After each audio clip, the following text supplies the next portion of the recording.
right, welcome back to the Late Night Chat Network, your first stop for pop culture talk. And we're on late night movie trailers here today, and we'll be watching and reacting to the official trailer for Freaky Tales.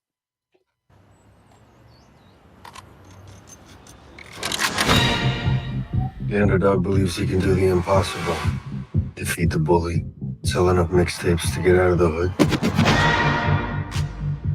But I can say with certainty, this underdog has seen his last day. Yo, wait, hold up. We gotta take it from the top. We got one more job for you. Sleepy Floyd, Warriors point guard. His house is gonna be empty on game night. He's got a vault full of ancient Asian artifacts. Yesterday was the last job. I did it. I'm done. You're done when we say you're done.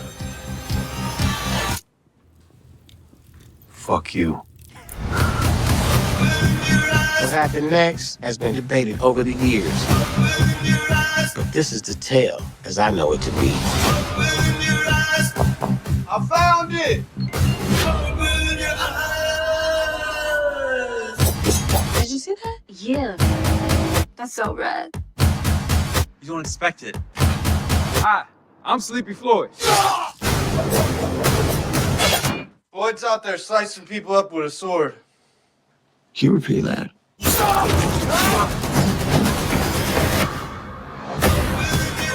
Wasn't every day a story like this hit the town. There's too many of them. That's bullshit. We fight. But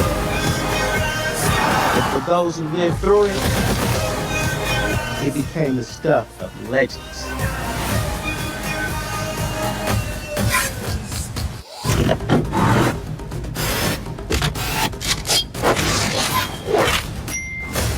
What happened here?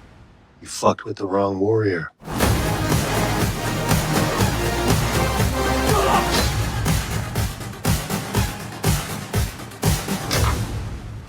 All right, so that was my first time watching that trailer. I think Jay, you're the only one Mine that too. prior to. Yeah, I had to take a glimpse of it This because I was your just suggestion. Okay, no, that's fine. That's fine. Listen, that looks pretty sick. I'm not gonna lie. That looks like it's gonna be pretty fun, but I'm also worried that this is one of those trailers that showed way too much sick shit in it, and then maybe it's gonna fall flat in the actual theater. That being said, I love the 80s vibes. I love like the mixtape kind of shit. I liked all the action that Yeah. it felt like the Warriors. That's funny that he said the Warrior line at the end of that trailer, because the whole like kind of shit, like the gangs in New York type of deal they had going there. It felt like that old movie, The Warriors. That's definitely what they're going for, is a little bit of like 80s vibes type stuff, like these type of older movies, it seems like. But it looks sick. I'm not gonna lie. It actually's got me pretty hype about actually checking that out now. I'm not off the rip. Honestly, I can't say much bad. I'm just concerned. I'm concerned it's one of those, like, you know what I mean? Like trailers that's just gonna show you a bunch of sick shit and then you go and watch it and it's not that good, right? I don't know. We'll see.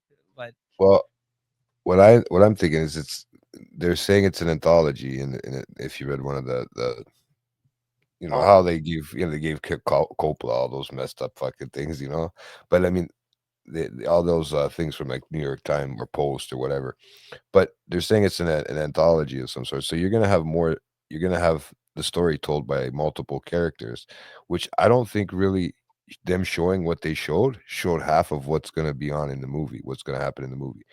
I like the fact that that's more like the Narcos style fucking Pedro Pascal.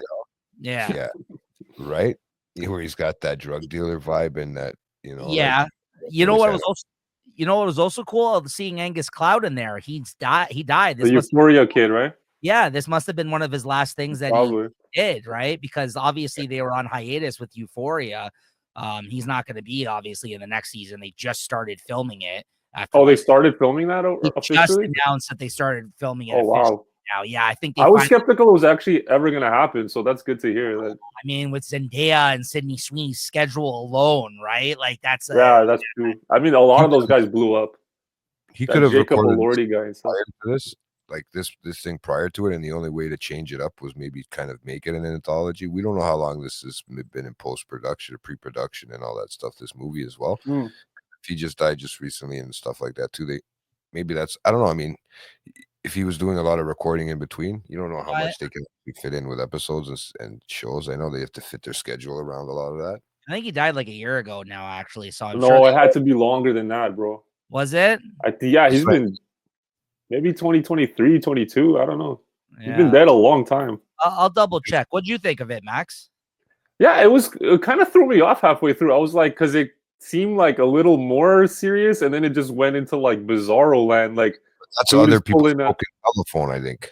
Dude is pulling out a samurai sword and shit. Like when that shit happened, I was like, oh, okay, so it's kind of like one of those. And then you just it seemed kind of like nice little like retro kind of like a vintage type movie. And that scene when they're like they're all like wearing when they're all like they got the blow torches out and they're like in a vault or something, that was like straight out of Thief or something. Like, you know what I'm talking about, Nico? That image where it's just like, and then I don't know, it just seemed like it seems kind of like Tarantino. I don't know why. I feel like that's a lazy word to say, but that's like a lazy comparison. But no, you hit it on the nail on the head, because like I think even JT pointing out the fact that it's an anthology, it could be intersecting stories. Yeah, like a Pulp Fiction kind of, happening in a city one crazy night or something. You know what I mean? Like just a bunch of people that intersect in each other's lives. And that being said, that actually reminds me, like, that's kind of how I felt about with the 80s vibes and all this other stuff going into something like Maxine, but that fell flat because that was such right. That's a good example. Like, if this is going to be one of those movies that's literally just homaging like certain movies, it's like, I hate when they do that too much. When it's like, it can be overkill. Yeah, sometimes you can make it work well, but other times it'll fall flat, like Maxine did for me. I think if it's like funny and entertaining, which this movie looks like it will be, then it'll probably like it won't be so bad. You know what I mean? Like you can forgive a lot of that shit. And I mean, Pedro Pascal, he's like in a leather jacket. It looks like he's gonna kick some ass. So it looks sick. I would say the basketball player with the sword. Fuck, that just threw me off. So he is a basketball player. I don't know if he's in real life. Okay, because the guy's character's name was Sleepy Floyd, right? That is the name of an actual basketball player who played for the Golden State Warriors, which is Oakland's team back in the 80s. So I'm like thinking, is he like the real? Is he supposed to be playing like a fictionalized version of Sleepy Floyd, or is he just some street dude who has the name Sleepy Floyd, like as an homage to that ball player? Like, now I'm just curious. Like, well, now it makes you wonder: is it a real life? Is it based on real life? Is it based on? I don't think that guy was cutting up people with samurai swords, but like, I have to do my research on that. Based on some real characters, not so much of what they're doing or how they're. Well, you know, I will. This tale of telling it, right? Like, because they're saying freaky tale, so I'm expecting more than one tale, or like, so that's when they say anthology, I'm trying to see different. Yeah, that does sound like an anthology title for a movie. I will say this though, I do like the highlight on Oakland, because I feel like that's like an area that isn't really explored a lot in movies. It's always like New York or Los Angeles or Miami.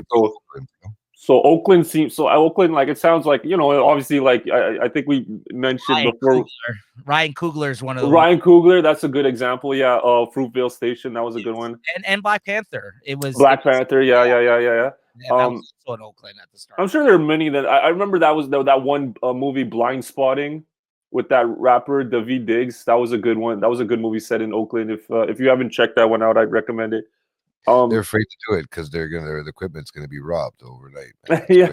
Yeah. Oakland is rough. Is a rough place, but I do like the highlight on Oakland, and I think you mentioned that like the name of the song, the name of the movie is after a Too Short song. So there's probably gonna be like, I like the hip hop element. If they do dive into that would be kind of cool too. 80s Oakland hip hop, that should be cool. Yeah. Not just 80s dance, like pop music or whatever that is, like that, you know. Yeah, it'd be nice to see, because that era, 87, 88 is around that time with all that, with everything. So yeah, Angus Cloud died July 31st, 2023. So yeah, there you go. Okay, 23. 23. Okay, in almost 2 years. Yeah, so there you go. So this must have been on the shelf for a bit then, or they were working on it. Also, they could have just filmed his parts and then moved on to other people afterwards, right? If it was like different, you know what I mean? Especially with somebody like Pedro, with the way his schedule has been the last couple of years. So maybe they kind of were taking their time with this one. Although actors don't really do that thing where they drop the production and restart it back up. It's usually like once it's in production, they kind of see it through. Yeah. Right? Yeah. Around stuff.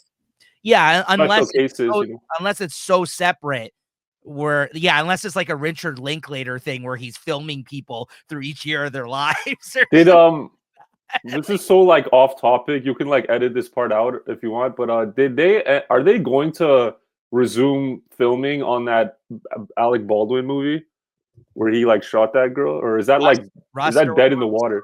I haven't heard anything about it. Yeah, that's probably like done. I think so. Yeah. I think it's safe to say that. It's just the bad luck of the movie after. Yeah, I don't know if they.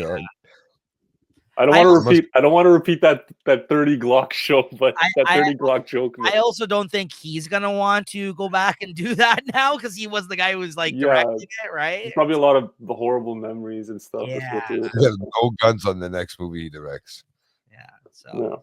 All right, yeah, so that looked good, honestly. Yeah, good pick, Jay. I'm looking forward to that. I'm gonna put it into my Letterbox, and once again, guys, you can add this to your watch list and follow us on Letterbox. Our Letterbox names are underneath our names here, and make sure to check out our new show here on Late Night Chat Network as well, Late Night Letterbox, which is basically our show where we're going to be talking about what we've been watching, you know, what we're looking forward to watching, like that whole segment that we used to do on our Late Night at the Movies episode. And we've kind of expanded upon that now, and we've got all kinds of different things that we'll be talking about on those shows as well. So you got to look forward to. Yeah, thanks to Max. You kind of collaborated on putting this idea together for that show, as well as Julie, who actually gave the show like a whole brand new look and everything. I was like, thanks. Oh man, you're too much, man. You're too much. All right. Well, that's all for today, though. And make sure to like and subscribe, and we'll see you guys next time. Later. So.